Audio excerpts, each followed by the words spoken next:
Aaron Taylor was the kind of man you could count on. Rain or shine. At 35, he was known by nearly everyone in Riverton, a small town tucked into the hills where life moved slowly, but neighborly warmth was abundant.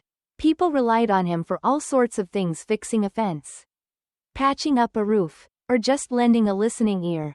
His life was simple, filled with small-town routines. But it was a life he cherished deeply. Aaron worked as a maintenance technician at Riverton's community center, a job that suited him just right. It wasn't glamorous, but he didn't need glamour. Fixing things, helping people, and offering a friendly smile brought him a satisfaction money couldn't buy. Every morning, he rose before dawn, brewed a cup of strong coffee, and sat on his porch as the sun painted the sky with shades of pink and orange. This was his time of peace, his ritual before the day's demands. One evening, after a long day at work, Aaron was driving home along a winding road just outside town.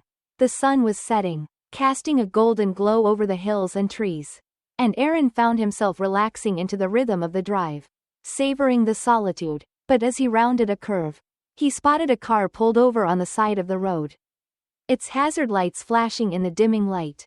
He slowed, taking in the scene. A young woman stood by the car, her blonde hair pulled back, her shoulders tense. She wore a business suit that looked as though it had seen better hours.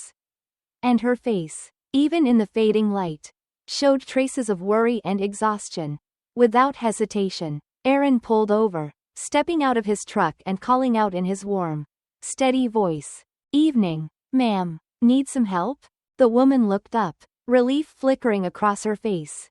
"Yes, please. I've got a flat tire, and I have no idea how to change it," she admitted, her voice strained. Aaron offered a reassuring smile. "Well, you're in luck. I've changed more tires than I can count. I'll have you back on the road in no time." As he walked over to her car, a sleek silver sedan, Aaron noticed the tire was completely deflated.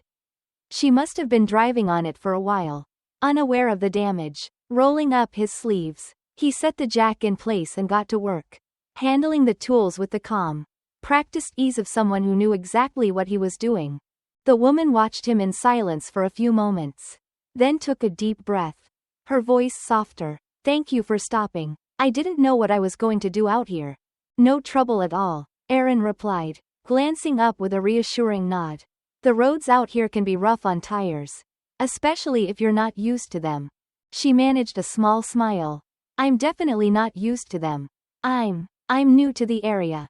Aaron returned his attention to the tire, but he couldn't ignore the way her gaze kept flickering around them, as if she were looking for something or someone in the shadows. Her shoulders remained tense, and her eyes held a shadow of unease he couldn't quite place. "Name's Aaron, by the way," he said, hoping a bit of small talk might help her relax. "Aaron Taylor." "Eva," she replied, glancing over. "Eva Parker. Nice to meet you, Aaron. And really, thank you for this." Aaron nodded, continuing his work in comfortable silence, sensing she wasn't in the mood to chat. Within minutes, he had the new tire in place, tightened the lug nuts, and lowered the car back to the ground. He stepped back, wiping his hands on a rag, satisfied with his work. "There you go. You're all set," he said, offering her a friendly smile. "Just make sure to get that tire replaced soon. The spare will only last for so long." Eva released a long breath, almost as if she had been holding it the entire time. "Thank you, Aaron. I don't know what I would have done if you hadn't stopped." Aaron waved off her thanks. "Happy to help. Just drive safe, all right?" But as he turned to go, Eva suddenly reached into her purse and pulled out a small stack of bills. "Please, take this. It's the least I can do." Aaron looked down at the money, then back at Eva, and shook his head gently. "No need for that. Helping someone in need is payment enough for me." She blinked, clearly surprised by his refusal, but she slipped the money back into her purse, giving him a look he couldn't quite read, somewhere between gratitude and disbelief. "Well, thank you," she said quietly. I'll never forget this." Aaron simply nodded, tipping his cap as he climbed back into his truck. As he drove away, he glanced in the rearview mirror and saw her standing by her car. Watching him disappear down the road, her silhouette framed by the fading light. There was something about her expression, her mix of gratitude and nervousness, that lingered in his mind long after he had left her behind. It wasn't unusual for Aaron to help someone out. He did it every day. But there was something different about this encounter. He couldn't quite put his finger on it, but it felt as though a thread had been pulled loose, setting in motion something far larger than either of them could see. As he drove toward the warmth of his home, a thought tugged at the back of his mind. A quiet, unshakable feeling whispered to him. One he couldn't ignore. This simple act of kindness, it wasn't the end of something. It was only the beginning. The next morning, Aaron Taylor woke up to the familiar sound of birds chirping outside his window and the early morning light spilling across his small, modest bedroom. Everything seemed ordinary. He stretched, rubbing the last traces of sleep from his eyes, and headed to the kitchen, where the smell of freshly brewed coffee soon filled the room. It was another day, as simple as any other at least. That's what he thought. But when Aaron glanced out the window, his eyes fell on something that didn't quite belong. A sleek black SUV, polished and gleaming, was parked across the street. It wasn't the sort of vehicle you'd normally see in Riverton, where most folks drove beat-up trucks or sensible sedans. The SUV was large, its windows darkened, and it stood out like a strange shadow in the quiet neighborhood. He frowned, curiosity nagging at him, but decided to brush it off. Just a visitor, he muttered to himself as he took a sip of coffee. Maybe someone new in town. But even as he went through his morning routine, the sight of that SUV stayed with him. By the time he left for work, the feeling of something unusual lurking in the corners of his day had settled into the back of his mind, refusing to let go. When Aaron arrived at the Riverton Community Center, he was greeted by familiar sights and sounds. The center was buzzing with activity. Kids laughing as they played on the basketball courts outside, seniors gathering for their morning game of chess, and a handful of his coworkers milling about, sharing the latest town gossip. The comfortable rhythm of the place usually put him at ease, but today, he felt distracted, his mind lingering on that mysterious vehicle. "Morning, Aaron," called out Denise, the receptionist, her smile as bright as ever. "Morning, Denise," he replied, forcing a grin. "Everything running smoothly today?" "As smooth as butter," she chuckled. "Although, knowing this place, that won't last long." Aaron laughed along, but his mind was elsewhere, caught in a strange web of anticipation and unease. He headed to the maintenance room to grab his tools, telling himself to shake it off. There was plenty to do today: leaky faucets, a door that needed fixing, and an event set up later in the afternoon. But as the hours passed, he found himself glancing out of the center's windows, almost expecting to see that black SUV there, parked and waiting. He finished his tasks by lunchtime and decided to clear his head with a walk. It was a short stroll to the town's small grocery store, and the fresh air did him good, clearing away the shadows of doubt that had gathered in his mind. That was, until he saw it, parked across the street from the grocery store, in almost the exact same spot as before, was the black SUV. It sat there, silent and still, as though it had been waiting for him. Aaron's heart skipped a beat, and he stopped dead in his tracks. His gaze locked onto the vehicle. Could it really be following him? The thought sent a cold chill down his spine. It couldn't be a coincidence, not here, in this small town where everyone knew everyone else. For a moment, Aaron considered crossing the street, walking straight up to the SUV, and confronting whoever was inside. But something held him back. He couldn't explain it, a subtle intuition. Maybe, but the SUV had a presence, almost as if it carried something far larger than himself within its tinted windows. He didn't want to risk stirring up trouble when he didn't know what he was up against. Instead, he stepped inside the grocery store, keeping the SUV in his peripheral vision as he grabbed a sandwich from the deli counter. As he paid and walked back outside, he noticed it was still there, like a dark shadow waiting just beyond the edge of his day. This time, Aaron didn't head back to the community center right away. He took a longer, roundabout path, hoping to shake off the feeling that something or someone was watching him. He passed through the park, the library, even stopped at the local diner where Mrs. Jenkins, the waitress, greeted him with her usual friendly nod. Each time he glanced over his shoulder, he caught a glimpse of the SUV, following him at a distance. Always in sight but never close enough for him to catch. By the time he returned to the community center, his unease had twisted into something sharper. A gnawing anxiety that clung to him, making it hard to focus. He tried to bury himself in work, to ignore the growing sense of dread that had nestled into his thoughts. But every now and then, he'd glance out the window, half expecting to see the vehicle looming nearby. When the day finally wound down and Aaron locked up the center, he felt a heavy weight in his chest. Something almost like fear. He drove home with his eyes darting to the rearview mirror, his knuckles white as he gripped the steering wheel. But as he neared his street, he saw no sign of the SUV. For the first time all day, he felt his shoulders relax. A small part of him hoping he had been overreacting, that maybe it was all a mistake. But that relief was short-lived. As Aaron pulled into his driveway, he caught sight of it again, parked at the far end of his street. Close enough to see, but far enough to remain distant. Untouchable. He stepped out of his truck, the quiet of the evening thick around him, and stared at the SUV. His mind racing. Should he walk over, demand answers? Should he call the police? The usual calm that he carried so easily felt shattered, and he was left standing there, torn between action and fear. Instead, he made his way to his front door, casting one last look back at the SUV, which seemed almost to blend into the shadows of the fading light.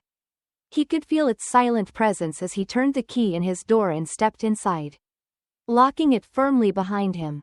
As the night wore on, Aaron found himself unable to shake the feeling that something was terribly wrong. The SUV stayed on his street, parked at a respectful distance, its windows dark and unreadable, as though hiding some unspoken secret. He tried to sleep, but every time he closed his eyes, he saw the vehicle, parked just outside, a silent figure that had somehow invaded his world. Every creak of the house, every rustle of the wind seemed amplified, feeding the tension that had twisted his stomach into knots. Long after midnight, Aaron finally drifted into an uneasy sleep. But his dreams were filled with that black SUV, its silent presence lurking in the corners of his mind, a reminder of something just out of reach.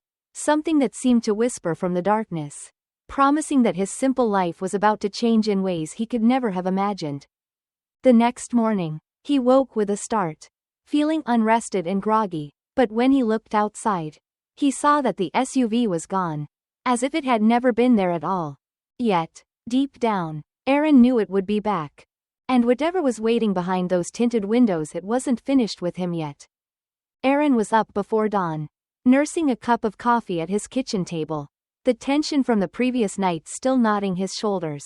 He kept glancing out the window, half expecting the black SUV to reappear on his quiet street.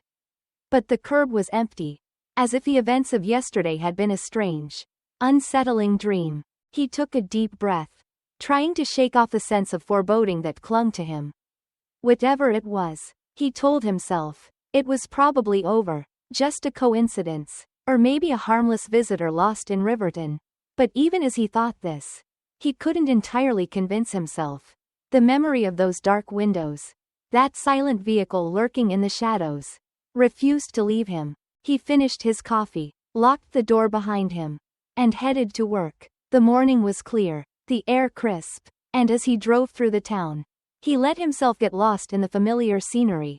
Riverton had always been his safe haven, a place where nothing extraordinary ever happened. That's why he loved it.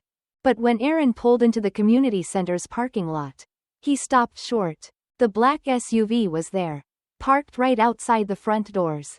He felt his pulse quicken. His first instinct was to turn around. But he knew he couldn't avoid this forever. Whatever was going on, it was time to get answers. He took a steadying breath, straightened his shoulders, and got out of his truck, walking toward the SUV with a determination he hadn't felt before. Just as he approached, the driver's side door opened, and two men stepped out. They were sharply dressed, their suits crisply pressed, with an air of confidence that seemed to fill the parking lot.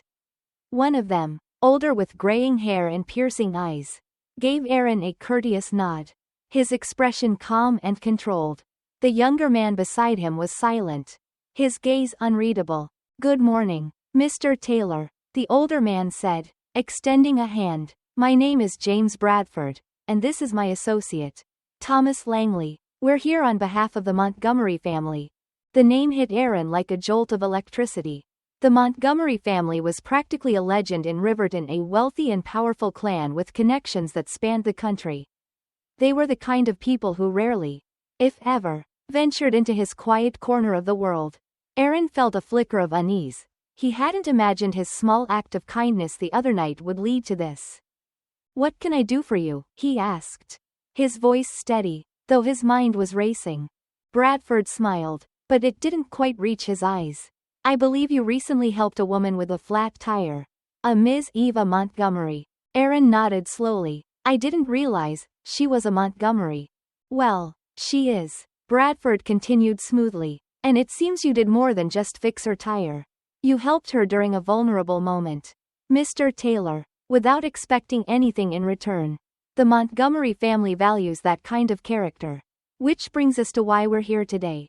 Aaron felt a slight prickling along the back of his neck. The way Bradford spoke, the casual, polished tone, like someone used to making deals with high stakes, put him on edge. "We would like to offer you a reward," Bradford continued, his gaze steady and unflinching. "Something to thank you for your kindness toward Ms. Montgomery." Aaron's brows knitted together. A reward? All he'd done was help a stranger in need. Something he would have done for anyone. He shook his head, a polite but firm refusal on the tip of his tongue. "I appreciate it, but that's not necessary. I didn't help her because I wanted anything in return." Bradford's expression didn't change, but the younger man, Langley, gave Aaron a considering look. As if sizing him up. Bradford pressed on, unruffled. "Perhaps, Mr. Taylor, you're underestimating the Montgomery family's gratitude. They're prepared to offer you a substantial gift, financial support, a new home, perhaps even a position within the Montgomery organization. If that interests you." Aaron took a step back, his gaze hardening. "With all due respect, I'm not looking for any handouts. I have a job, a home. I'm happy with my life as it is." The younger man, Langley, finally spoke, his voice low and measured. "We understand, Mr. Taylor, but the Montgomery family doesn't take no lightly. They believe your act of kindness deserves something in return. Something meaningful." A flicker of irritation sparked in Aaron. He didn't like the way Langley said it. Like it was more of a command than an offer. "Tell them I said thank you. But I'm not interested," Aaron replied, his voice firm. Bradford exchanged a glance with Langley. Something silent passing between them. A flicker of surprise at his refusal. Bradford's polite smile returned, but Aaron could sense a subtle shift. A barely concealed insistence beneath his calm demeanor. "Think it over, Mr. Taylor," Bradford said, slipping a small, elegant card into Aaron's hand. "If you change your mind, please reach out." The Montgomerys are accustomed to showing their gratitude, and they rarely encounter such resistance. Aaron looked down at the card, a simple, understated piece of paper with only a phone number. No name or address. He slid it into his pocket out of courtesy but didn't intend to use it. "I appreciate the offer, but I'm happy with what I have. I don't need anything from the Montgomerys." Bradford nodded, though his gaze held a glint of something that made Aaron uneasy. "Very well, Mr. Taylor, we respect your decision." The two men climbed back into the SUV. But before the door closed, Bradford gave Aaron one last look. His tone courteous yet laced with a hint of something darker. "But remember, our door remains open. The Montgomery family has a long reach. Should you ever need anything at all, you know where to find us." With that, the SUV's engine roared to life. And it pulled away, leaving Aaron standing alone in the parking lot, the card heavy in his pocket. As he watched the vehicle disappear down the road, a chill settled over him. He couldn't shake the feeling that he had just been offered more than a simple reward. It felt more like a transaction, an exchange with a price he couldn't yet see. And he couldn't shake the feeling that the Montgomery family's interest in him wasn't as benign as Bradford had suggested. Aaron stood there for a long time, lost in thought, before he finally shook his head and headed inside to start his day. But no matter how hard he tried to focus, His mind kept drifting back to Bradford's words. That sleek black SUV.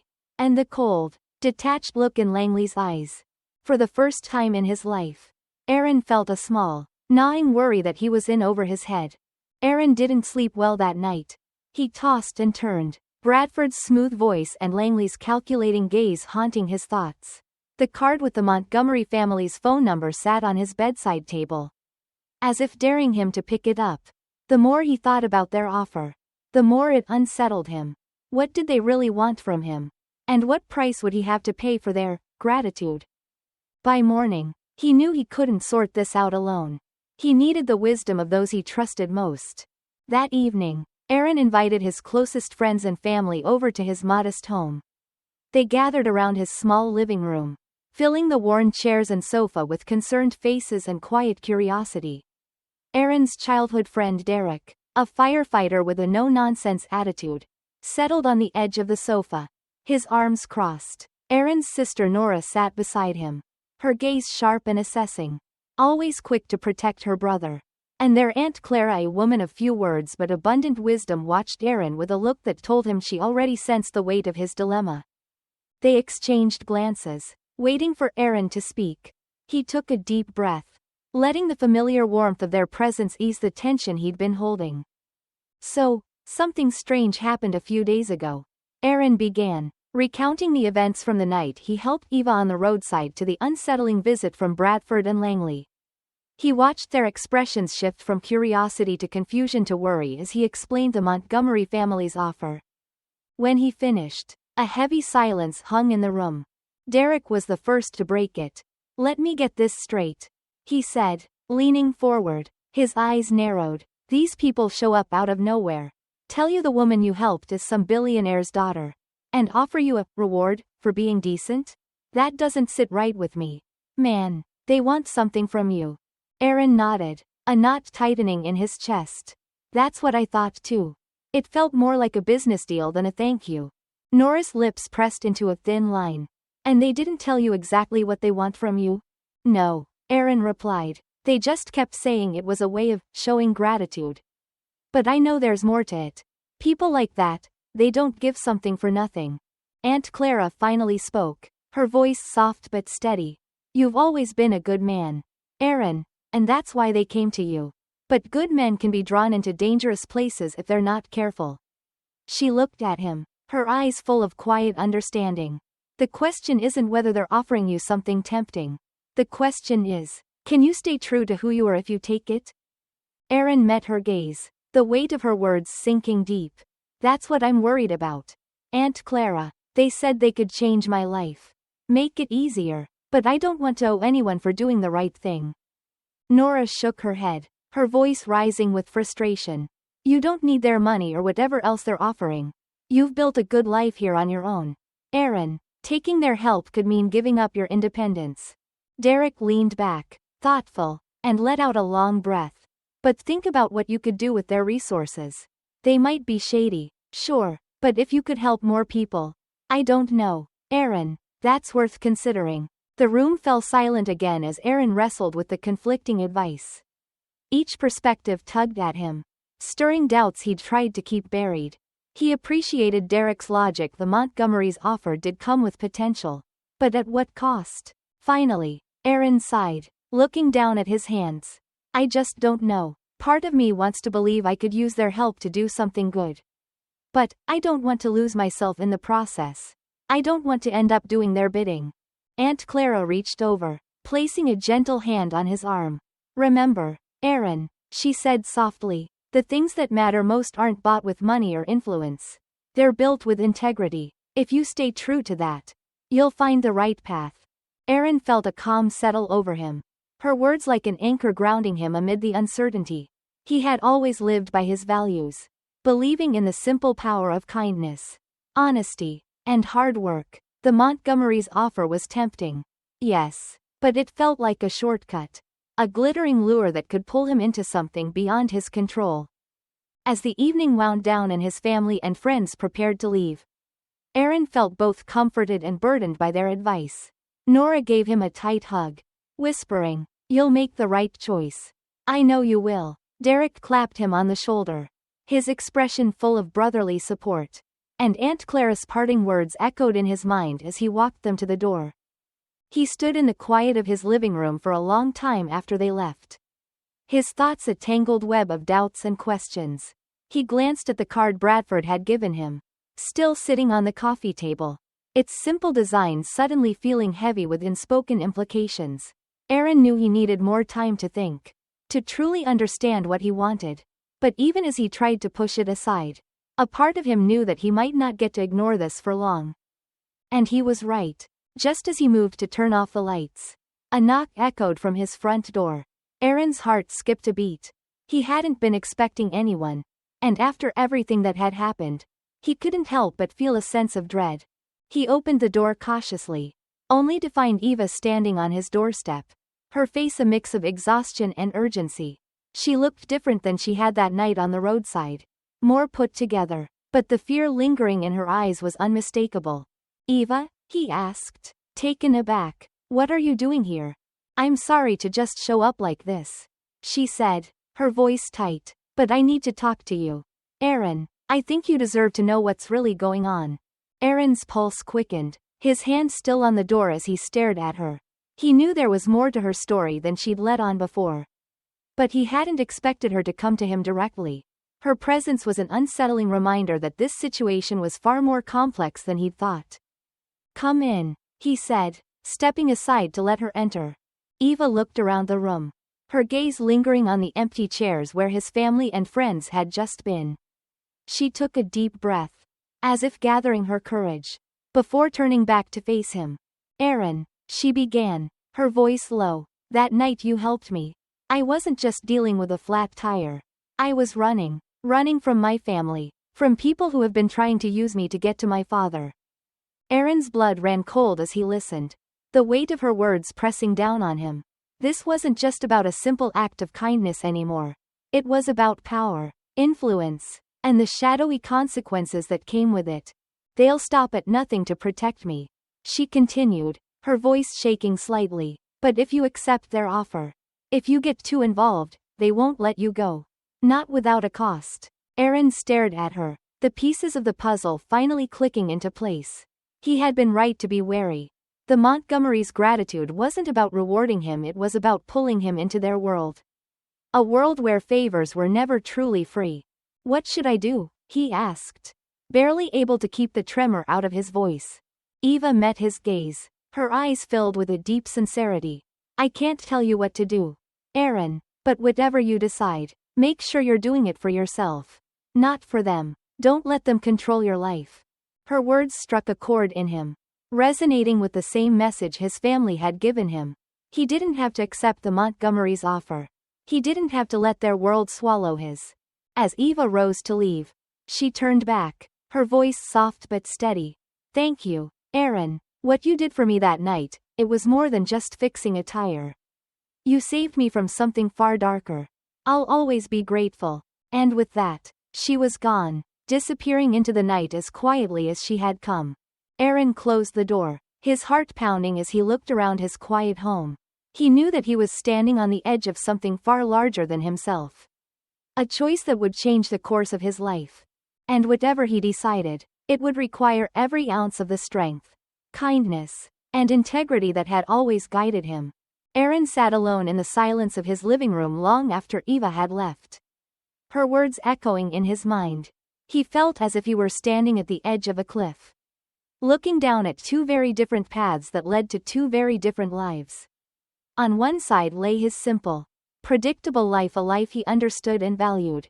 On the other lay a path cloaked in mystery, promises, and risks he couldn't see, yet one that offered him a chance to make a bigger difference than he ever imagined. Eva's warning still rang in his ears. He knew accepting the Montgomerys' offer would come with strings. Perhaps strings he couldn't cut free once they had him entangled. But he also couldn't ignore the possibilities. Riverton was a town he loved, but it was struggling. A community center, scholarships, new job programs, things like that could make a world of difference to the people he cared about. It was nearly dawn when Aaron finally made up his mind. He wouldn't refuse the Montgomerys outright, but he would lay down his own terms. He would take only what he could use to help his community. Nothing more. This way, he'd be in control of the impact. And he could walk away without regrets. The next day, with a steadying breath and a determined heart, Aaron dialed the number on the card Bradford had left him. The phone rang only once before a voice picked up on the other end. Mr. Taylor. Bradford's smooth tone greeted him, as if he had been expecting the call. I'm pleased you reached out. Aaron felt a chill, but he pushed past it, choosing his words carefully. I've thought it over, Mr. Bradford. I'm willing to accept the Montgomery's offer, but on certain conditions. There was a brief pause, a hint of surprise in Bradford's silence, before he replied, of course, the Montgomery family is always open to discussion. What conditions do you have in mind? Aaron's voice was firm, unyielding. I don't want any personal rewards. No houses. No luxury. If they want to thank me, then let them fund projects that will help this town. A community center. Scholarships for kids who can't afford college. Maybe a job training program for those looking to build better lives. That's what I want. He could almost hear Bradford's careful consideration on the other end. There was no laughter. No dismissal of his demands, only a quiet intensity. As if Bradford were measuring Aaron's resolve. After a moment, Bradford spoke. An unusual request, Mr. Taylor, but one that the Montgomery family can appreciate. They're always interested in uplifting communities. Aaron didn't miss the subtle change in Bradford's tone, as if his response was designed to put Aaron at ease. But he wasn't about to let his guard down. There's one more thing, Aaron said, tightening his grip on the phone. I don't want to be under anyone's control. I'll oversee these projects myself. Work directly with the community leaders here. The Montgomerys won't use my town for their own interests. This time, Bradford paused for longer, and when he spoke, his voice was as smooth as ever, but with a touch of something else, admiration. Perhaps, or maybe just curiosity. Understood, Mr. Taylor. I'll relay your terms to the Montgomerys and get back to you soon. But I believe they'll be willing to come to an agreement. After the call ended, Aaron sat back, feeling both relief and a lingering sense of dread. He had placed his trust in Riverton's future in the hands of people he didn't entirely trust. But he was determined to keep his control over the impact they would have on his town. Only a day later, he received word from Bradford that the Montgomerys had agreed to his terms. Plans moved quickly after that. Aaron was stunned by the speed and efficiency of it all. Land was acquired. Architects were called in, and resources began flowing into Riverton like a quiet but powerful current. The old rundown lot near the edge of town was chosen for the community center. And it wasn't long before construction began. At first, the townspeople were skeptical. New buildings and renovations rarely happened in Riverton. But as the foundation for the center took shape, people began to believe, to feel a spark of excitement. Within weeks, the Montgomerys' resources had transformed the empty lot into a beautiful, modern center designed to serve every corner of the community. It had a gym, classrooms, a library, and even a computer lab, things Aaron knew would make a lasting difference for Riverton's families. But even as he threw himself into the work, ensuring every detail served his neighbors' needs, a shadow loomed over him. The black SUV became a familiar presence, parked at the edges of town, a silent reminder of the Montgomerys' reach. He would see it now and then as he made his rounds. Its tinted windows concealing whoever sat inside. Watching, observing, Aaron kept his distance, but the presence gnawed at him. A silent reminder of the price of their support.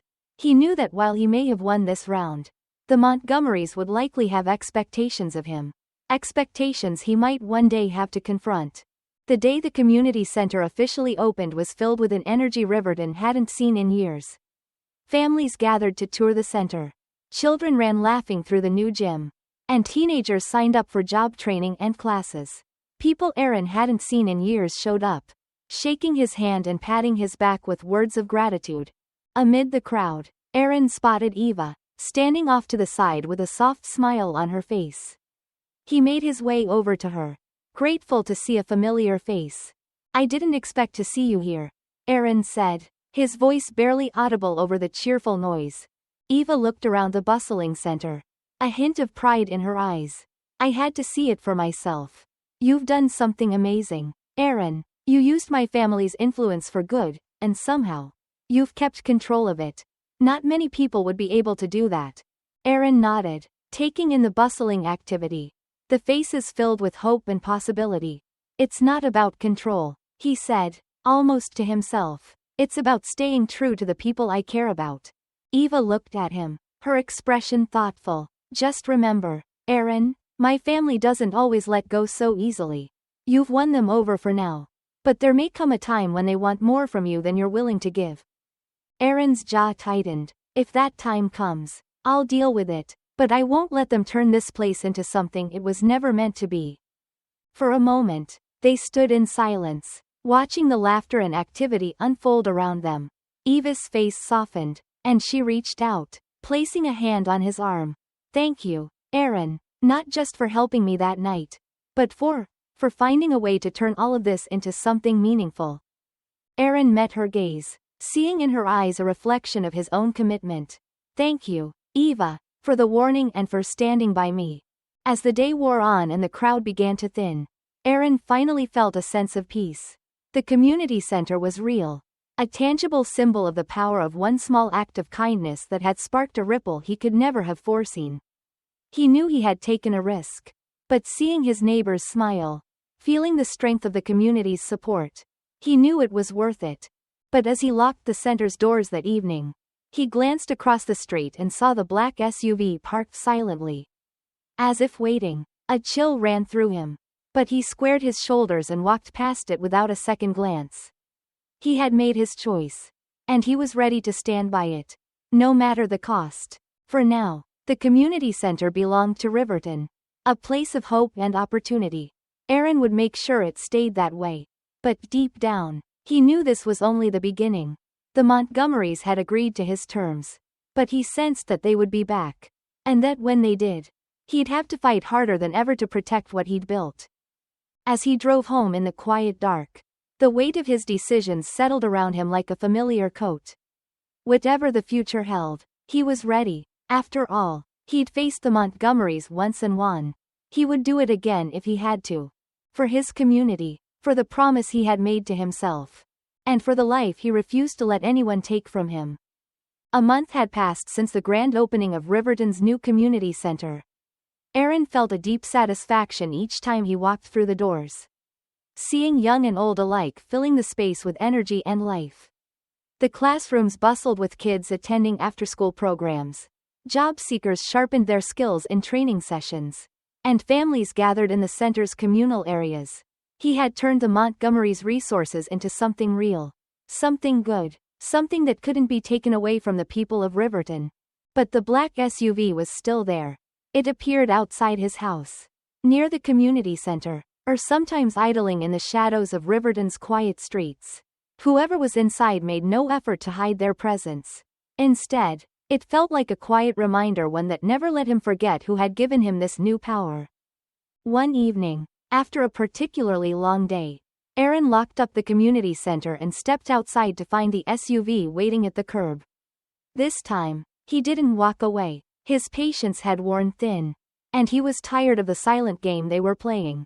With a deep breath, he walked toward the SUV, every step resonating with his determination. He tapped on the driver's window. After a beat, the window rolled down to reveal Bradford, looking as polished and composed as ever, his eyes glinting with an unsettling amusement. "Good evening, Mr. Taylor," Bradford said smoothly. "I thought you might come by." "Enough of the waiting games," Aaron replied, his voice steady. "If you have something to say, say it." Bradford's smile didn't waver. Instead, he opened the door and stepped out, straightening his jacket as he looked Aaron over.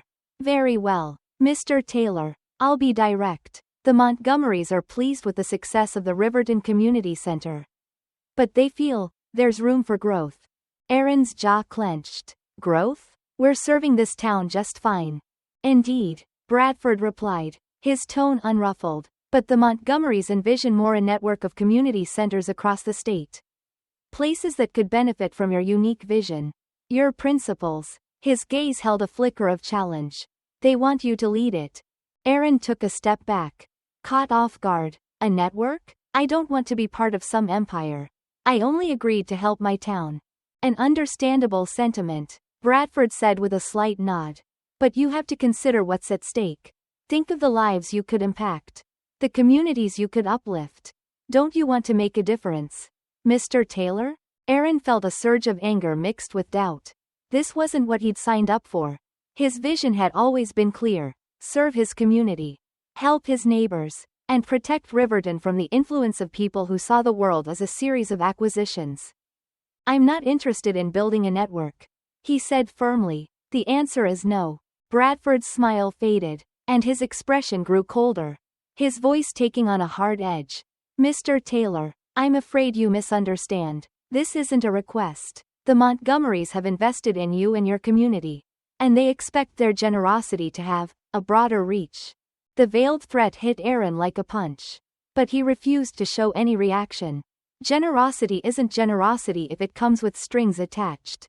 He shot back, his voice steady. And I didn't agree to be a puppet. Bradford regarded him in silence for a moment, as if weighing his resolve.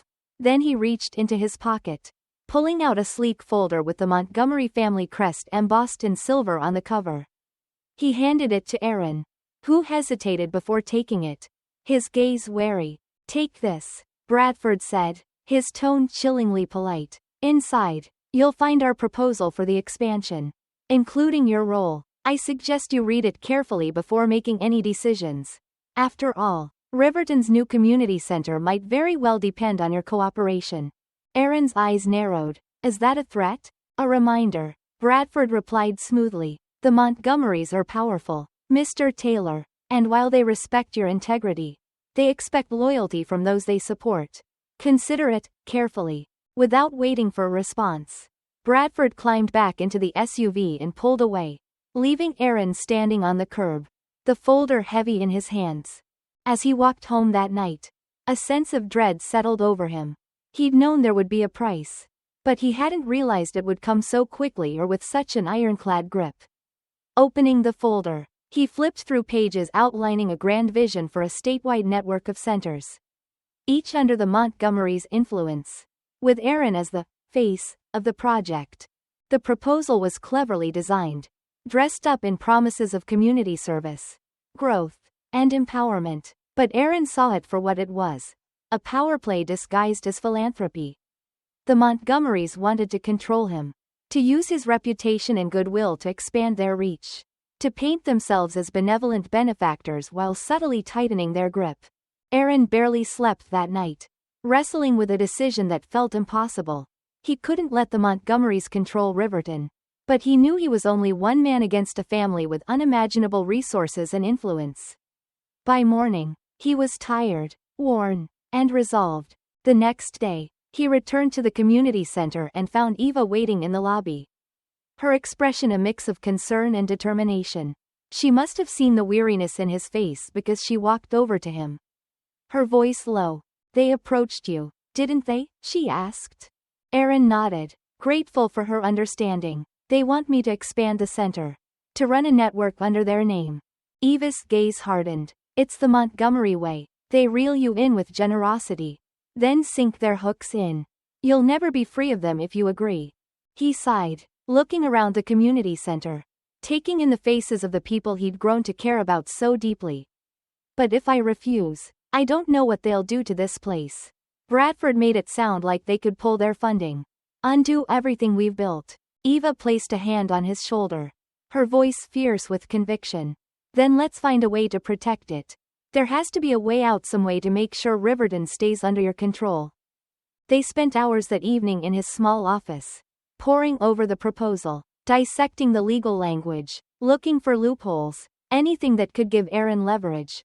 The Montgomerys had been thorough, but Eva had grown up with these tactics, and she pointed out several clauses that he could use to his advantage. In the end, they crafted a counter-proposal, one that stripped away the Montgomerys' influence, giving Aaron sole authority over the community center and limiting any expansion to Riverton alone. It was a bold move, one that he knew might provoke the Montgomerys, but he was prepared to fight for it. A few days later, Bradford returned to Riverton to discuss Aaron's response. Aaron met him at the center, his counter-proposal in hand. his heart pounding but his resolve unshakable. I appreciate the Montgomerys' support, Aaron said, handing the revised proposal to Bradford. But these are my conditions. I'll only continue under my terms. Bradford's expression didn't change as he glanced through the counter-proposal, though his eyes betrayed a flash of irritation. He looked up, his voice cold. You're risking a great deal, Mr. Taylor. The Montgomerys don't take kindly to resistance. Aaron met his gaze evenly. Maybe so, but I won't sacrifice Riverton's independence. If they want a partner, they'll have to respect that. For a tense moment, neither man spoke, the silence stretching between them like a drawn-out breath. Then Bradford gave a slow nod, slipping the proposal back into his briefcase. Very well, Mr. Taylor, he said, his voice a touch colder than before. I'll relay your conditions, but be aware, the Montgomerys rarely lose. With that, he turned on his heel and walked out, leaving Aaron with the feeling that he had just crossed a line that couldn't be uncrossed. That night, Aaron went home feeling both victorious and wary. He knew he'd won this battle. But the war was far from over. The Montgomerys wouldn't give up so easily. And as much as he wanted to believe they would leave Riverton alone, he couldn't ignore the feeling that they would return. And with even more pressure than before. He sat alone on his porch, looking out over the quiet town he loved, knowing he would have to defend it with everything he had. But whatever battles lay ahead, he was ready. He wouldn't let the Montgomerys or anyone else take away the hope he'd helped build. And no matter how hard they pushed, he would hold his ground for the people of Riverton. The days following Aaron's defiance of the Montgomery family felt like the calm before a storm. He knew he'd drawn a line, but the sense of unease was like a whisper on the wind, reminding him that this fight was far from over. Even as he threw himself into work at the community center, pushing forward with new programs and events for Riverton, a shadow hung over everything. The black SUV hadn't reappeared, but Aaron felt a different sort of presence, the influence of people with power and money. The kind of influence that seeped into places you didn't expect. Small things began to change around town, almost imperceptible at first. A project he'd arranged with a local business owner fell through unexpectedly. Two of the town's long-standing sponsors withdrew their funding without explanation. Riverton's council, which had always supported the community center, seemed to grow distant, vague in their replies when Aaron sought their support for new initiatives. The pieces were small but unsettling. Aaron began to see it for what it was: a silent retaliation. A game of slow, careful pressure to make him feel the Montgomerys' power, even if they didn't confront him directly. One afternoon, as Aaron reviewed a proposal in his office, Eva burst through the door, her face flushed with anger. She'd become a constant presence at the center, working with him to help Riverton resist the Montgomery family's reach. Her determination as fierce as his own. Aaron, she said, her voice shaking, I just heard from the county clerk's office. They're freezing our permit for the expansion. Aaron's brows knit in confusion. Freezing it? We had that approved months ago. Eva's expression darkened. Apparently, the order came from above. No details, just administrative concerns. She paused, biting her lip. Aaron, I've seen this before. They're tightening the noose. They're using their influence to shut us down slowly. Aaron clenched his jaw, a surge of frustration and anger building inside him. He'd expected resistance, but this was different. This was an invisible hand closing around Riverton, trying to choke off everything they'd built. So what do we do? Eva took a deep breath, looking at him with a glint of steely resolve. We go to the public. If we show Riverton what the Montgomerys are trying to do, maybe we can rally enough support to make it harder for them to push us around. Aaron considered it. It was a risk. Publicly challenging the Montgomerys could provoke an even stronger response. But if he kept fighting them in the shadows, Riverton might slip through his fingers. Later that night, Aaron held a town meeting in the community center. The room was packed, filled with familiar faces: neighbors, friends, families who had benefited from the center and its programs. Aaron stood before them, his heart pounding, but his resolve strong. Thank you all for coming tonight, he began, his voice steady. You know me, and you know how much this community means to me. I don't like to talk about my personal battles, but this time, it's different. This is about all of us. about Riverton's future. He took a breath, feeling the weight of the moment. As some of you know, the Montgomery family funded the center. They helped us build this place. But what you might not know is that now, they're trying to take control. They want to turn this into part of a network. To use our community for their own purposes. A murmur spread through the crowd. Faces registering shock, disbelief, then anger. Aaron continued, his tone determined. I refused. I told them that Riverton is independent. That our town isn't for sale. But since then, we've felt pressure, projects shut down. Support withdrawn. Permits blocked. They're trying to squeeze us. Trying to make us submit. But I won't let them. He looked out over the crowd, seeing their concern, but also a spark of resilience. If we're going to protect this community, I need your help. Together, we're stronger than any influence they can bring. This center is ours, and no one will take that away from us. A hand shot up from the crowd. It was Derek, his old friend and one of the few people who had known the full story from the beginning. Whatever you need, Aaron, he said, his voice carrying through the room. I'm with you. One by one, others stood up, pledging their support. It was like a fire catching hold, growing stronger with every voice that joined in. By the end of the night, Aaron felt a powerful sense of solidarity. Riverton was rallying, and as he looked into the determined faces of his neighbors, he knew he wasn't alone. The next day, however, brought a response he hadn't anticipated. A letter arrived at his door, elegant and unassuming, with the Montgomery family crest pressed into the seal. Aaron felt his stomach twist as he opened it, reading the brief, chilling message inside. Mr. Taylor, we regret that our assistance has caused a misunderstanding. While the Montgomery family values your contributions to Riverton, we must remind you that support has its obligations. We encourage you to reconsider your recent actions and reach out to resolve this matter amicably. The Montgomery family. It was a warning, polite yet unmistakable. Aaron could almost feel the Montgomerys watching him, waiting for him to make his next move. They wouldn't back down, he realized, not unless he did something drastic. He shared the letter with Eva, who read it with a grim expression. They won't stop, Aaron. They'll keep pushing until we either give in or collapse under the pressure. But if they think we're going to give up that easily, they don't know us at all.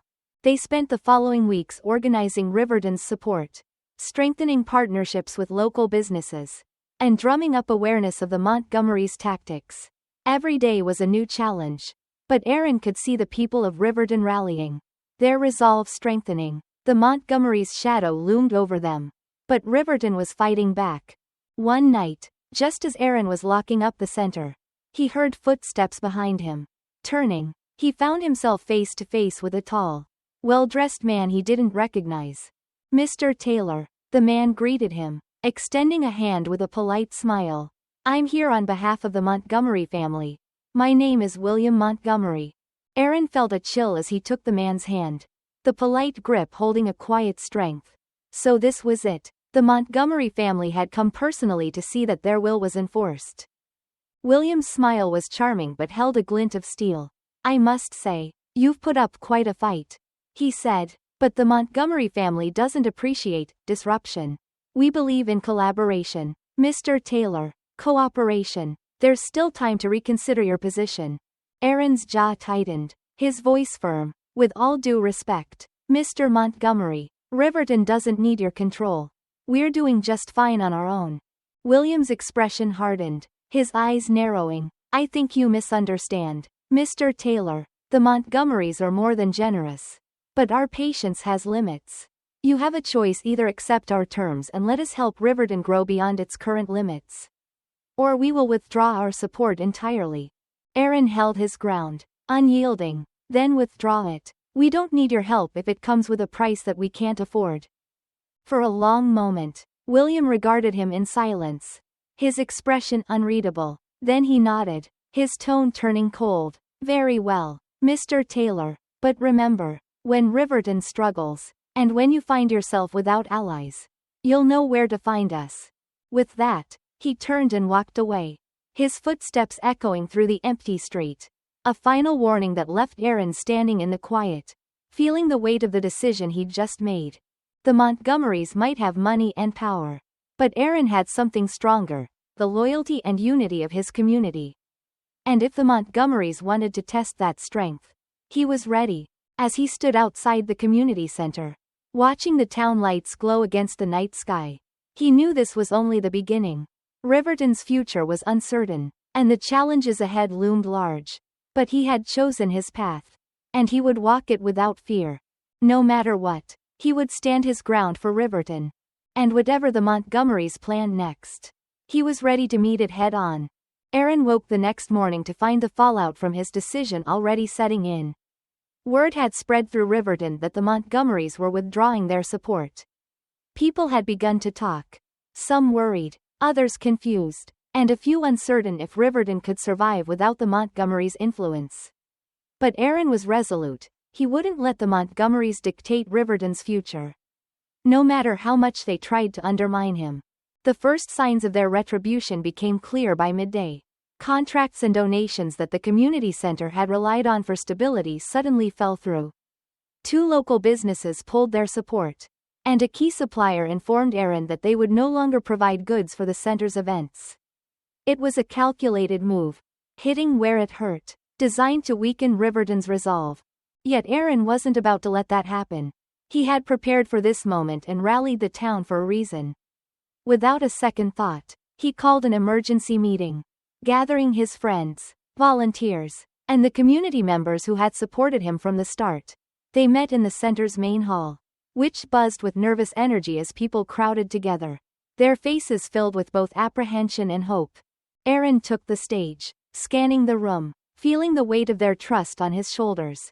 But he didn't feel fear, only a fierce, unbreakable determination.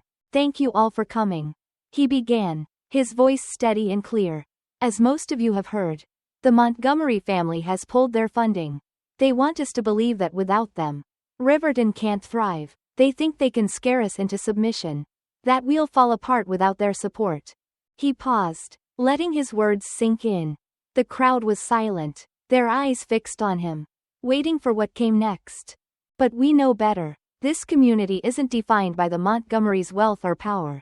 Riverton is built on the strength, resilience, and kindness of its people.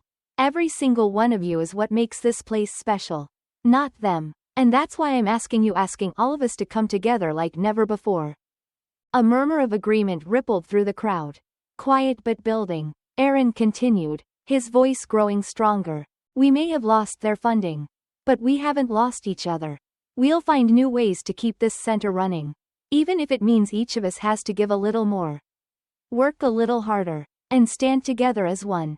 If we fight for this, we're showing them and ourselves that Riverton doesn't bend to threats. We stand strong, no matter what they throw at us." A cheer went up from the crowd, small at first, then swelling as more people joined in. It was like a spark catching fire, spreading as the people of Riverton found their voices, their fear replaced by fierce pride and unity. After the meeting, Aaron and his core group got to work. Volunteers organized fundraisers, and local businesses, those loyal to Riverton's independence, pledged donations and supplies to keep the center open. Families contributed what they could. Neighbors pitched in, and every part of the community came alive with purpose. It was exhausting, often grueling work, but there was an unbreakable spirit in every effort. Together, they were building something stronger than any one person or family could control. As weeks turned into months, Aaron watched Riverton thrive despite the Montgomerys' attempts to tear it down. Slowly but surely, the center became self-sufficient, funded by the people who valued it most. And in the end, the Montgomerys' plan to weaken Riverton only strengthened the town's bond. But Aaron knew the Montgomerys hadn't given up. He could feel their presence, still watching, still waiting for him to falter. Then, one day, as if in confirmation of his fears, a sleek black car, not the usual SUV, pulled up outside the community center. This time, it wasn't Bradford, but William Montgomery himself, stepping out with a look of grim determination. Aaron felt a surge of adrenaline as he walked outside to meet him. His expression resolute. This was the final confrontation. The showdown he had known would come. "Mr. Taylor," William said, his tone polite but with a steely edge, I didn't expect Riverton to resist this long. You've been impressive. Aaron crossed his arms, unfazed. Riverton's stronger than you think. Mr. Montgomery, money doesn't buy our loyalty. And it certainly doesn't buy our values. William's mouth tightened. I respect your persistence, Mr. Taylor, truly, but you're missing the bigger picture. The Montgomery family has the power to make Riverton something greater than it's ever been. All we ask is cooperation. If you're willing to work with us, there's still a chance to create something extraordinary here. Aaron shook his head. The people of Riverton don't need your definition of extraordinary. Mr. Montgomery, we don't need to become part of your empire. We're not a project or an investment, we're a community. And we're doing just fine without your help. William's eyes hardened, his voice dropping to a near whisper. You realize, of course, that defiance comes at a cost. The Montgomerys don't enjoy being defied. Aaron didn't flinch. He'd come too far, faced too much to back down now. I know the cost, Mr. Montgomery, and I've accepted it. The question is, can you? For a long moment, they stared at each other. A silent battle of wills. Then, to Aaron's surprise, a slight smile tugged at the corner of William's mouth. He gave a short nod, almost as if in reluctant respect. Very well, Mr. Taylor, you've made your choice. William extended a hand, his grip firm but respectful. Not many people would turn down the Montgomerys twice. You're a rare man, Aaron Taylor. With that, William released his hand and turned to leave, his footsteps measured and controlled. Aaron watched him go, feeling a surge of victory tempered with caution. He didn't trust that this was truly the end of the Montgomerys' interest in Riverton. But he had won this round. And that was enough. Inside the community center, Aaron found Eva waiting, her expression a mixture of relief and pride. You did it, Aaron, she said, a smile breaking across her face. You stood your ground. Aaron nodded, glancing around at the center, the heartbeat of the town. Alive with people, laughter, and purpose. We did it, Eva, all of us. Over the coming months, Riverton continued to grow, the center, a vibrant hub of hope and unity. Aaron never saw the black SUV or William Montgomery again. And Riverton remained free from their influence. And though the path had been hard, it had taught the town and Aaron what true strength looked like. Aaron had proven that Riverton didn't need wealth or power to thrive. All it needed was people who believed in each other, who valued kindness, resilience, and independence. And as he watched the town come together, he knew that no matter what challenges lay ahead, Riverton would stand strong. The Montgomerys may have cast a long shadow, but Riverton's light was stronger, brighter, and unbreakable.